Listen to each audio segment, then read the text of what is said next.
Welcome to Creatively Christian, a podcast by Theophany Media, where we inspire, inform, educate, and empower creative Christians of all types. I'm one of your hosts, Brandon Hollingsworth. In Dave Ebert's first episode, he chats with choreographer Julianna Slager about sharing the gospel without even using words. She describes how her Christian ballet company can impact lives. Hello and welcome to the Creatively Christian podcast. I'm the new guy. I'm Dave Ebert, and I am excited to be a part of Theophany Media and the Creatively Christian podcast. Really looking forward to sharing more and more stories with the audience. But today we have a special guest. Julianna is the co-founder of Ballet 58.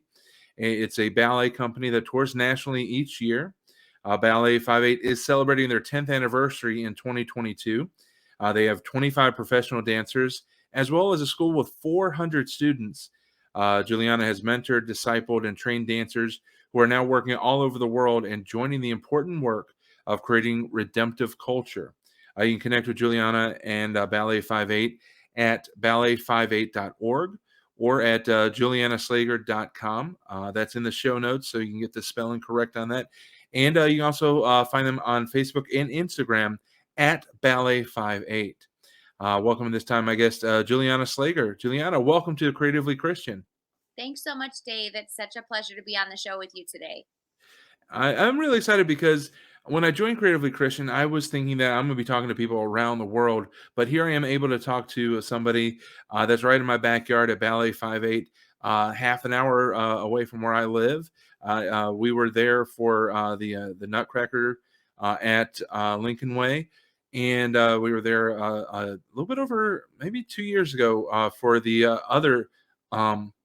It's not the Nutcracker; it's Beyond the Nutcracker, right? Yeah, you That got was the name of it. Yep. So it's really cool. And we have a connection too. Not only do we live in Chicagoland, but also four of the girls that my wife and I teach in kids' church also are being taught by you and by Ballet 58. We won't reveal their names, sort of privacy and whatever, but it's just really cool to be able to connect with somebody that's got so many great connections. So tell us, how did Ballet 58 start? And is Ballet 58 referring to the height of your dancers? That's a good one. Actually, I haven't heard that one before. Yeah, so Ballet 58 started in 2012. I founded it with a friend. Her name is Amy Sanderson. And we had both been dancing professionally and we'd been friends previous to the founding of the company. And so I actually moved to Chicago because my now husband was graduating from Moody Bible Institute and we were getting married. So that's how I got to this neck of the woods. Before that, I was dancing in Mississippi. So a little bit warmer this time of year in Mississippi. And, were it not for true love, I would still be there basking in the warmth. But anyway, God had other plans. And so I moved up here and I kind of just started getting to know Chicago and the Chicago area. I was teaching at a lot of different studios and schools, just throughout the suburbs and in the city. And it just started to dawn on me that there wasn't a Christian presence in the arts the way that I felt there could be. And so Amy and I started to just see, man, there's a lot of good art. There's a lot of great things happening in the arts and culture scene in Chicago, but there's not that Christian voice in the marketplace.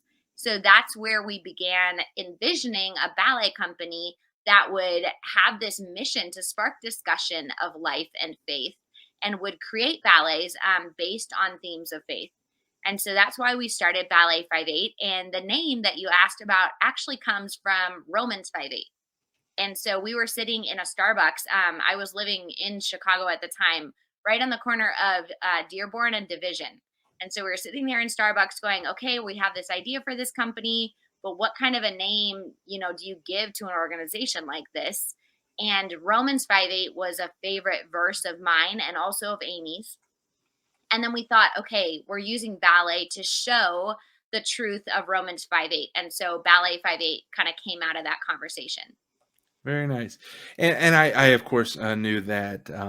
I just thought it'd be funny because you mostly most dancers are women, and 5'8" is actually pretty tall or on the tall side of the average height for women. So that'd be kind of unique to have that many, tall women dancing. Yeah, and sometimes people think it's a time signature. I've heard all kinds of like good guesses. So that was great. I like that. It would have been kind of interesting. And me, one thing that the audience may know and that you probably don't know is I'm an improviser. So I like to be, I goof off and I find things funny that maybe shouldn't be. So it would have been kind of interesting if you would have found a passage of scripture that was chapter 2, verse 2. So the Ballet 2:2. There you go. Maybe that's a spinoff. I don't know. There you go. Yeah, I'll have to keep that in mind. That's great. Love it. You don't have to. You don't have to encourage me. That's okay. So, so one of the things that's interesting is you talked about how you wanted to have a Christian presence in the arts, especially through dance. How does ballet? How does that translate into conversations or opportunities to share the gospel? Yeah, so I guess one of the unique things about dance and something that everybody kind of understands about dance is that there are no words. So when you're dancing, you're not bound to language, which that sounds kind of funny at first when you're talking about sharing the gospel, and Hmm. it can kind of be like, wait a second, no words, that doesn't make any sense. But I think a lot of your listeners probably have heard this before, and I'm sure you have, Dave. 80 to 90% of communication is nonverbal. Hmm. And so we innately, as human beings, we key into each other's expressions and facial expressions, how we move, how we walk. A lot of us can tell if a friend or a family member is upset just by the way they're sitting or the way that they're walking around the house. So Hmm. there is kind of this baseline communication that we're all operating in, whether or not we're aware of it. And dance is really an extrapolation of that. So it's taking those normal expressions that we make all the time and it's kind of making them larger than life and then putting them into an organized fashion where the audience is able to kind of sit in a theater and understand what's being transmitted from the dancers in a nonverbal way. And so we try really hard to come up with themes and with stories that will give the audience a fresh perspective on who God is and how much He loves them. And so there's everything from Beyond the Nutcracker, which is really lighthearted, and it's the Christmas story, and it's about a little girl who discovers the true meaning of Christmas, all the way to ballets that are more intense. We're doing one right now called Ripple Effect, and it's about James 3 and the power of the tongue and how just one word has such an impact and can ripple through people's lives. And so all of those different themes are things that folks can kind of sit back and take in at their own pace. And Hmm. what I found to be really valuable about dance as a way to share the gospel is you're not stepping on kind of these hot button words or phrases or ideologies because you're not using words. And so Yeah. people let their guard down in a different way than they do with the spoken word. So I think it really complements a lot of the ministry that churches are doing where they are kind of teaching biblical truth. This is a great complement to that, particularly for people who maybe would not come into a church service or might not take that step to want to listen to a sermon or to something that's a little bit more literal. Yeah, and it's just it's beautiful because I have a friend that I met. She's a Chinese immigrant, and she uses dance and ballet as a way to minister in China, where she's a dancer, so she's not thought of as somebody coming in to bring the gospel, and just the way that stories can be told, like you said, 80 to 90% of communication is nonverbal, so you're seeing these stories being told to music, which sets the mood, and music is just universally understood. You know what the music is telling you, and then you see the story, and it's beautiful how that all comes together. It's dance can be the universal language. Yeah, I think that's absolutely true. And it's been really cool to just see that played out over 10 years and to see people from kind of every walk of life and every background meet together in the theater. And there's kind of this beautiful leveling field where everybody's just there in this theater setting and able to meet each other on the same level and to hear the same story, and then to kind of be able to have a dialogue about what that means afterward. Yeah. Now, pretty much all of the works that you do, they're original. Is that right? Or do you do any licensed created work? Yeah, so they're all original, and that is very unique for a ballet company. A lot of, typical ballet companies will stage Cinderella and Sleeping Beauty, Swan Lake. Many people probably are familiar with those classic ballets, but because of our mission being so unique, none of that really fits the candor of this company. And so we do create all of our work, either work that I create. I'm a choreographer. That's one of my hats at Ballet 58, or we'll hire choreographers and we'll commission work. So recently we had Kevin Jenkins come in and set a beautiful piece called Still Waters that was based on Psalm 23. But yeah, all of our work is original, either created in house or commissioned. How do you go about creating a ballet? Because you got to come up with the music and choreography, and it seems like you can't come up with one without the other. So it's almost like you have to almost go note by note as you're creating. All right, this is the note, this is the move, this is the note. I mean, this is just my thinking because I've never been in that world. How do you create a ballet? Yeah, that's actually very fresh on my mind. We were working on a new ballet today, so I spent a lot of my work day today in the studio with the dancers. And so basically the way I would describe it is it's similar to creating a paper or a book where you're writing sentences of movement and you're putting them into paragraphs and then eventually chapters and then eventually to your full sum total of the work. And so ballet has like a codified number of steps that the dancers know. So there are things like plie and tendu that people may have heard those terms before. So there's many steps like that, and the dancers know what they are. So as a choreographer, you create a movement sentence of like, 8 to 12 steps. And those are all set in the specific timing. So you might have the plie on one and the tendu is on two and so on. So you kind of create this map of steps to the music. And then from there, the way I like to do it is I'll create an A phrase and then a B phrase, and then we'll kind of layer those on top of each other. And then sometimes we'll create a pas de deux, which is a guy and a girl dancing together with all the lifts and spins. So sometimes we'll put that in as like a highlight or a C phrase. And you kind of experiment with how those movement sentences work together, and you refine it until you really have something that shows exactly what the music is and gives the audience the right feeling. Mm. So if the piece is happy, you're trying to get the audience to feel happy while they're watching it.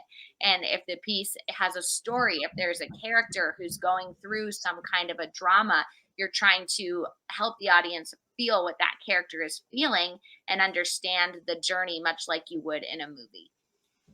Wow. It just blows my mind because I've done some writing, but like I said, most of mine's improv. So, it's made up off the fly. I couldn't imagine having so many layers and so many moving parts working together.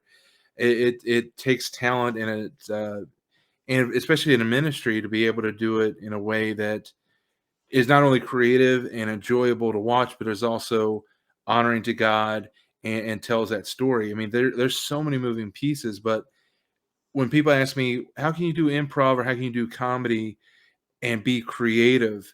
My answer is, well, we serve a God who is the ultimate creator and we're made in his image. So we should be just as creative. I think that's so true. I actually was just reading a book by Makoto Fujimura, who is an artist that I really admire. He's a visual artist in New York.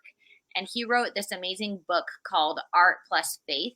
And he says exactly that. He goes into just a lot of the theology of God as the creator and how we, as his children, we're following in our Father's footsteps. And so Christians should be kind of the most adamant at creating and the most, I guess, forward thinking with what they create, because we're connected directly into the very source of creation itself.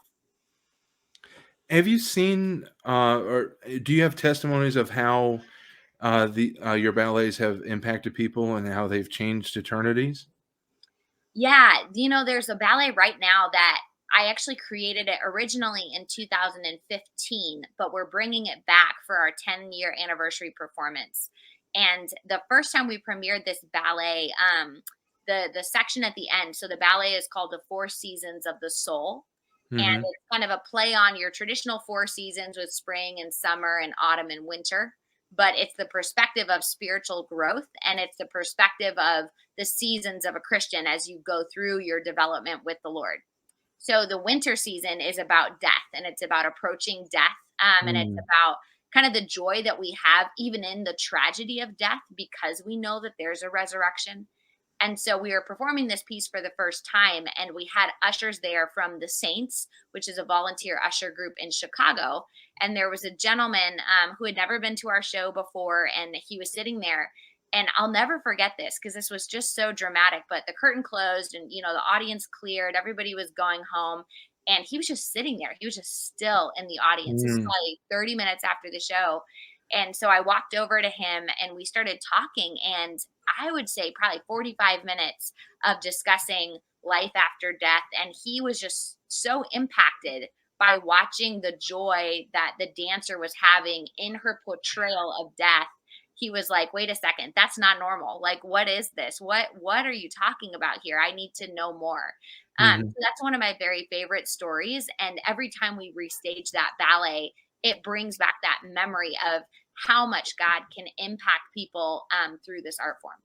Yeah, and that's beautiful. It's and there's probably a million stories that you don't know about because you're involved in the production, setting up, tearing down, getting ready for the next show that you may not get those interactions. And I think that that's the beauty of art. That's the beauty of serving God with your gifts is that you won't know until you're in glory and you realize, oh, this person got closer to God because of something that he created through me.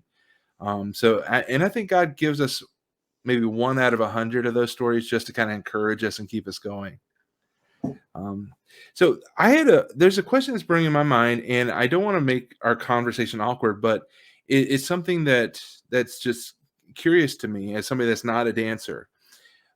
Because of the lifts and the costume changes, how do you protect each other's modesty in those, especially when you do have male and female dancers?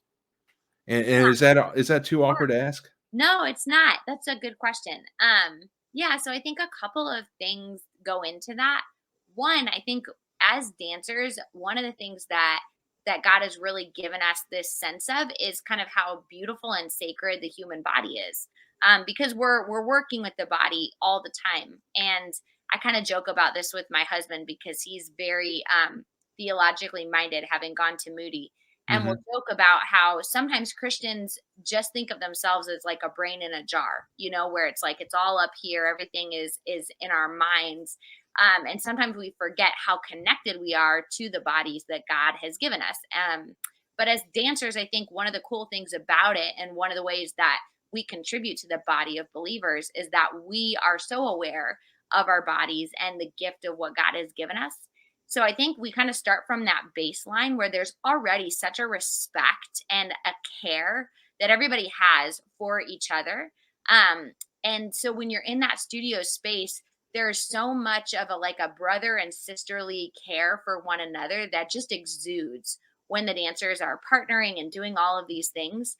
But it has a very different, like, touching each other has a very different connotation for us than like a normal person walking down the street. So I Mhm. think to set the context, like, these people are best friends, they work and live side by side, day in and day out, ministering together. So it has the feeling of a family just going into it. And with that, as they are kind of all very close together, and sometimes in these, situations where they've got to grab a thigh or an armpit or something to do a lift, what might be uncomfortable for somebody who's not a dancer in our context is like so very mundane and normal that we almost don't even think about it. It's like Mhm. a handshake to us. And so that's kind of one of the funny things about it, is that you're used to whatever is normal in your context. And so then with the costuming end of it, we try to be really smart with how we design our costumes. And our costume designer actually is in-house, which is really remarkable. She is phenomenal. Her name is Lorianne Robertson. She can create all of our costumes from start to finish. And so we're talking like she imagines the design, she Mm, writes a sketch. Like I have books of sketches from her. I look through it and go, yeah, that looks great. That's usually my feedback. That's beautiful. And then she makes the patterns, cuts out the fabric, and creates all of it from scratch. And so that's for every age group. That's for our professionals, that's for our students. So with that, we're not tied into a costume catalog or somebody else's idea of modesty. We're really able to tailor every costume to the individual dancer. And so, in that sense, you're able to make sure that whatever you're putting on the dancers is flattering and is modest and is really just glorifying who God made them to be as a person in a really yeah, healthy and uplifting way. yeah.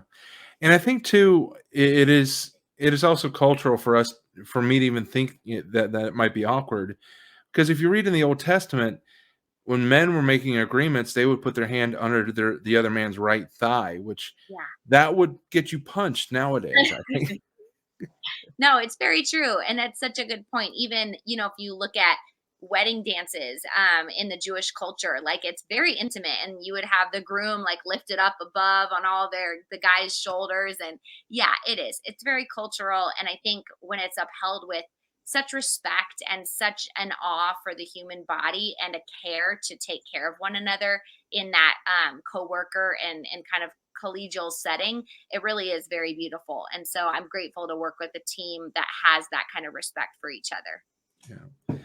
And as part of that, do you recruit exclusively Christian dancers as your professionals, or do you have a mixed bag of backgrounds and beliefs and faiths, and they just come together under your banner under that respect?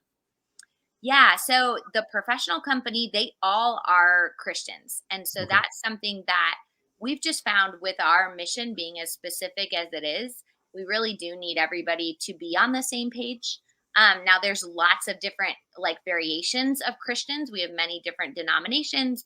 Basically every denomination is represented within our company, which I think is really cool Yeah. because we're unified and we all may have slightly different theological beliefs, but there is that respect and that unity, that those things are not the main point, and we're unified under Christ, and Christ alone. So that is one of my favorite parts about the company. But then some of our more advanced students, and definitely our School of the Arts, that is kind of just an open door. Come as you are, whoever you are. If you want to dance, this is the place for you. All are welcome. And so I like that balance because kind of our upper ring of people who are very influential, who are teaching, who are on staff, they are all Christians and they're unified in that sense. So that when we're teaching and discipling, we're all on the same page. But then we also have that very open atmosphere within our student body, to where anybody and everybody is welcome. Have you had anybody make a decision that came in, mom and dad, like, we just want them in a safe place, but because the older people poured into them, you've seen them take that step and make that decision? Yeah, I would say probably 10 or so every year. It's Wow. been a really, yeah, fruitful thing to just see. I call it life on life ministry, but where, they're being taught and discipled and mentored and just that organic experience where the student is, day in and day out seeing the love of Christ from their teachers has been just a very fruitful ministry. And the students do all participate in a weekly Bible study, regardless of their background. And so that's also been a neat time just to have a focused time with them each week to talk about who is God and why does he love us and why did Jesus die on the cross and just kind of all those basic things. And so I love that we're able to be very inclusive, but then we're also upfront about who we are. And the students, I think they really love knowing that they are loved and cared for, even if they're not necessarily agreeing with us on faith at this point. I've just seen a lot of them kind of come to the Lord because of the love of the staff, which is really neat. We've talked about the good things, but what has been some of the biggest challenges of your mission and doing, not only creating ballet, but doing so in such a way to honor God. What are some of the challenges that you've met? Oh, yeah. So, plenty of challenges, I think, especially with the arts. There's not always a lot of support, whether that is funding or finding enough audience members or board members. Just the people to come alongside the mission and support it, I think, is one of the biggest challenges. And it's not that people don't want to be supportive, but I think with ballet, not everybody grew up with ballet as something that they were interested in. It may not be a part of their ecosystem or something that they frequent. So it might be a little bit of a stretch for people to go, oh, I want to go see a ballet performance. It's not football, so people are not necessarily innately drawn to going to those shows. So I think sometimes that can be a roadblock of being like, hey, you really will love this. Just give it a chance. Give it a try. It can be scary to step out and do something new, but I've never heard anybody say, "Hey, I came to the show and I really wish I would have stayed home and, watched Netflix instead." Like every time people come, they love it. But I think giving it a chance, if you're not familiar with dance, can be a big hurdle to overcome. Yeah. And you do have a big performance coming up at the Harris Theater in March as we mark the 10-year anniversary of Ballet 5/8. Tell us what is going to happen at the Harris Theater, and what's going into the celebration. Yeah, so I'm really excited about this performance. The Harris Theater is such an iconic venue for dance in Chicago, and it's the first time we've been able to be in that theater. So we're really excited about that. The performance is going to kind of showcase a lot of what makes Ballet 5/8 special. And so we're going to be putting on a collection of 11 different ballets in one night, and they're all inspired by different themes of faith. So you'll see some works inspired by C.S. Lewis. We're doing excerpts from Golden Sessions, which is based on the four loves, which it just kind of gives us that journey of the love of God and the different parts of love. And then we're also going to be doing a ballet inspired by Makoto Fujimura and his artwork. That one is called Gospel Impressions, and his art is based on the four Gospels, and the ballet was inspired in the same way. And then we've got a couple of ballets that are inspired by poetry.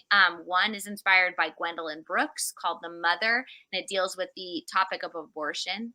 And then Mm. we have one called All God's Children, inspired by a poem by Sojourner Truth, which just shows the value of all the different types of people in the world.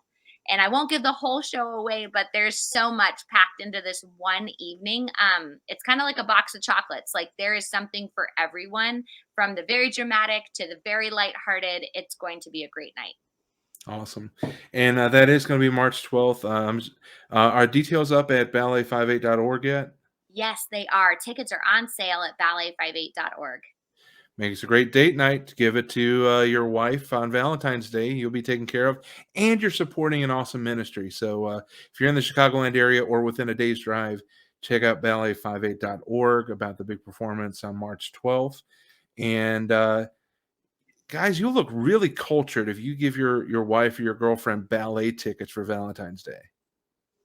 Absolutely. That you cannot go wrong with that, Dave. You are so right about that. And my wife is here as we're recording. She's nodding. She's like, "Yep." So I might have to buy a few tickets. And That sounds good. so for people that want to get involved, are you doing auditions coming up? Or I think you mentioned that there might be auditions as you're in the Midwest to a couple different cities. Yeah. So if you are a dancer and are listening to this podcast and going, wow, this sounds like this could be my fit, we would love to see you audition for us. We have an audition coming up in Detroit on February 5th. We also have one in Milwaukee on March 5th. If you're not close to one of those cities, you can always send a video audition or give us a call, and you can come to Orland Park to our studios. We, let people audition during the week in our weekly classes. If you're not a trained dancer, but you just love to dance and you think, man, I'd just love to take a class, we actually have ballet and tap, jazz, contemporary. We've got ballet for adults. We've got toddler classes, mommy and me sort of classes. So there's something for everybody who wants to dance. You can go to school.ballet58.org to see a list of classes, and you can give us a call at 708-329-8773 to get connected with a member of our front desk team. And we'll pop that on the screen for those that are watching the video on YouTube. That's school.ballet58.org. And you can also find the number that you just gave out at ballet58.org to get involved. And let's say because you are 501c3, somebody wants to make sure that you guys continue for another 10, 20, 30 years. Are you set up for boosters and donors? And how could they do that to support you?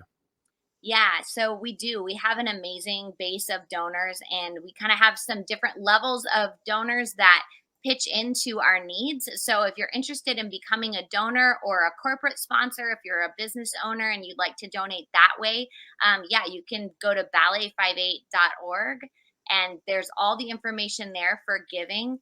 And we love to love on our donors, and there's lots of cool perks. There's coffee mugs and T-shirts, and even some behind the scenes sort of stuff that you get to be involved with if you're one of our donors. So definitely check that out. Awesome. And you can find out more again at ballet58.org.